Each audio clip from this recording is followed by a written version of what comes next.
Shkojmë me Bendis Drunin. Bendis, fillimisht tek bimët, lëndëve narkotike, çfarë operacioni është, si është spikatur, kush janë personat e përfshirë? Pikërisht. Ju duke ju përshëndetur, pikërisht pra ditën e sotme është edhe zyrtarizuar në anë të komunikatet nga ana e policisë operacioni në Onët, ku është një bimësi e njësër operacionesh të tjera. Ky i fundit pra është pikërisht në Onë dhe është pikërisht operacioni i nënt që zhvillohet apo kuadër të këtij operacioni po me këtë emër. Siç e cek edhe ti nga studi, janë arrestuar 2 persona, njëkohësisht edhe një punonjës i OSHE-s, nga ana tjetër janë shpallur në kërkim edhe disa persona të tjerë. Për të përcjellë këtë detaj natyrisht që do të ndalemi duke komunikuar se i gjithë ky operacion është mbështetur edhe nga forcat e posaçme shqiponja dhe është finalizuar pra operacioni në Onët 9. Në vijim të goditjeve ndaj veprimtarisë kriminale, ndaj kultivimit të bimëve narkotike, bëhet me dije se në lagjën 10 Korriku në Shkodër, ose e njohur ndryshe si lagja Jasëm, bëhet fjalë pikërisht për një zonë në hyrje të qytetit të Shkodrës pranë kalasë Rozafa, është evidentuar pikërisht pra një tunel ambient i përshtatur nga ana e 2 personave që janë edhe arrestuar në kuadër të këtij operacioni, të cilët kishin marrë një banesë me qira dhe që e kishin përshtatur për të kultivuar pikërisht pra bimë narkotike. Në pranga është marrë banesa është marrë në qira nga Arvit Papajanasi, i cili kishte përshtatur pra këtë ambient, këtë banesë me qira që paska ka pasur në posedim të banesës edhe këtë tunel që e ka përshtatur për kultivimin e bimëve narkotike. Nga ajo çfarë bëhet me dije nga ana e policisë, janë sekuestruar 555 fidan dhe 115 bimë të dyshuara narkotike si kanabis. Pra në total janë 650. Ndërkohë, gjatë këtij operacioni përveç bimëve narkotike janë sekuestruar edhe një sër pajisjesh të cilat janë përdorur për sa i përket edhe kultivimit të bimëve narkotike si kanabis, ku bëhet fjalë për 126 llamba ndriçimi, 80 pajisje inventari, 31 panele LED, si edhe 17 filtra ajri. Pra, bëhet fjalë për një operacion që kemi të bëjmë jo vetëm me bimë kanabis, por tashmë kemi të bëjmë edhe me sekuestrimin e pajisjeve që janë pikërisht për të kultivuar këto bimë. Në flagrancë janë arrestuar, siç e cekëm edhe më lart, Arvit Papajanasi, 35 vjeç, banues në Shkodër, si edhe Klodian Hasanaj, po 30 vjeç, ndërsa ky fundit është banues në Deg, Tropoj, të cilët u kapën në ambientin që kishin përshtatur për kultivimin e bimëve narkotike. Gjithashtu është vënë në pranga edhe shtetasi Dritan Selmani, 40 vjeç, banues në Shkodër. Ky fundit është pra edhe punonjës i OSHE. Ndërkohë nga ana tjetër, policia bën me dije se kemi të bëjmë që ka nisur procedimi penal edhe ndaj 3 punonjësve të tjerë të OSHE, të cilët janë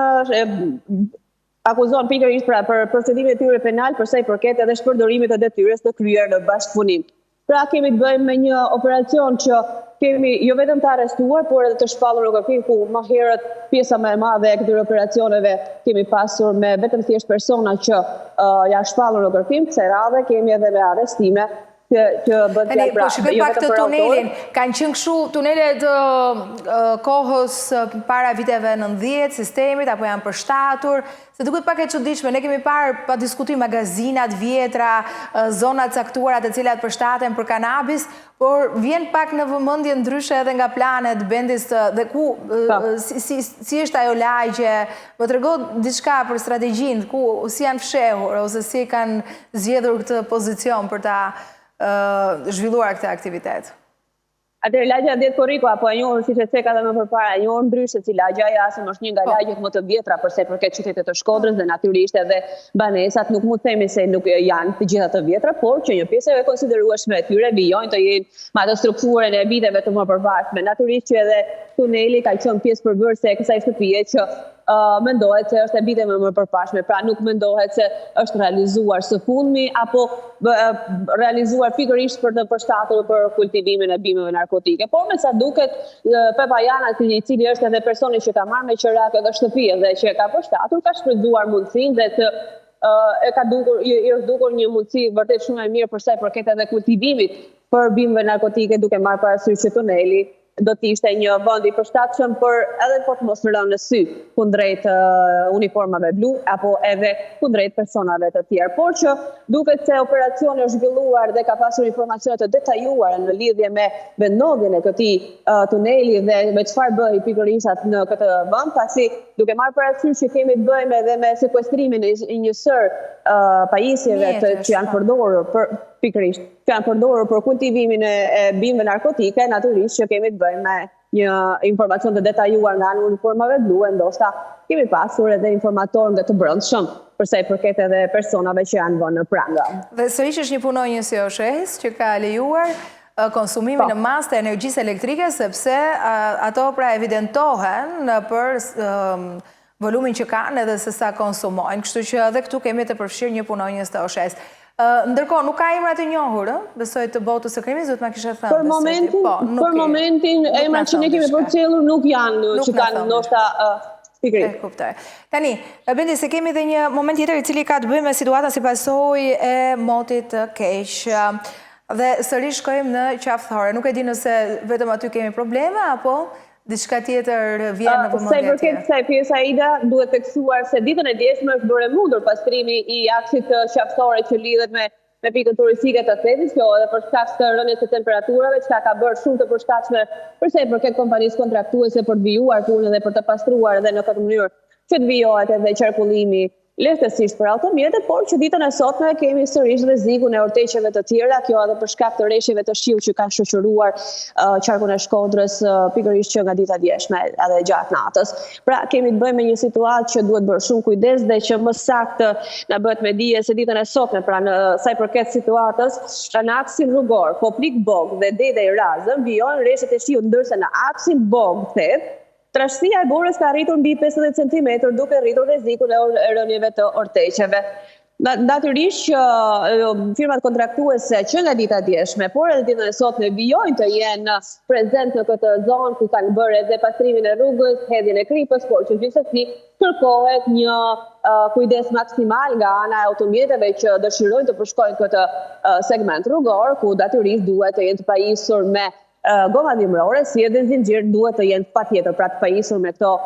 dy element për të pasur edhe një qarkullim sa më të mirë, pasi edhe për të mos rrezikuar jetën. Ndërkohë nga ana tjetër mund të themi se situata vijon të jetë ndoshta nën kontroll për sa i përket edhe obotit, pasi është ai një nga pikat kryesore që sa herë kemi rreshje shiu, siç e kemi thekur, përballet me prezencën e ujit. Fatmirësisht ditën e sotme niveli i ujit ndryshe nga dita e djeshme, pra që kemi pasur rreth 40 cm, kemi një rënje me 10 cm. Pra prezenca e ujit në rrugën kryesore, pra vetëm në rrugën kryesore që hyhet në fshatin në Bot, është rreth 30 cm. Nuk është konstatuar prezencë uji në banesa, por vetëm në toka bujqësore, dhe që duket se situata është në kontroll për sa i përket kësaj zone, pasi edhe mjetet e ushtrisë janë prezente për sa i përket edhe nevojave të banorëve të zonës që mund të kenë për të dalë apo për të hyrë sërish në brendësi të fshatit ku edhe kanë edhe banesat. Ndërkohë, sa i përket nivelit të liçenit, vijojnë të jenë në kuota kritike, pasi janë nën kuota kritike ndjes, pasi bëhet fjalë se niveli i liçenit është 7.85 metër, kuota kritike është 9.50 metër, ndërsa niveli i lumit drin është 7.60 metër, kuota kritike është 10 metër, dhe gjatë 24 orëve të fundit janë regjistruar rreth 25 mm rreshje shiu, ku infrastrukturat e kullimit dhe përsa i përket mbrojtjes nga përmbytjet, vijojnë të jenë pa probleme dhe në funksion të plot. Çka e bën edhe që mos kemi një situatë problematike, por që duket se kemi një situatë të gjitha nën kontroll dhe që po kemi një mbarvajtje të kësaj situate. Ndërkohë kështu emergjenca nuk kemi patur, pra nevojë për të ndërhyrë në familje si pasojë kësaj situate nuk është regjistruar. Fatmirësisht nuk kemi pasur asnjë lloj problematike sa i përket kësaj kategorie dhe që nuk ka qenë e nevojshme edhe ndërhyrja e emergjencave civile, por nga ana tjetër duhet të theksuar se është bën në dispozicion të gjitha instancat dhe njëkohësisht është bën në dispozicion edhe një numër telefoni për të gjithë banorët që mund të kenë ndonjë situatë problematike për t'u ardhur në ndihmë. Bendes, faleminderit, të përshëndes. Gjithashtu.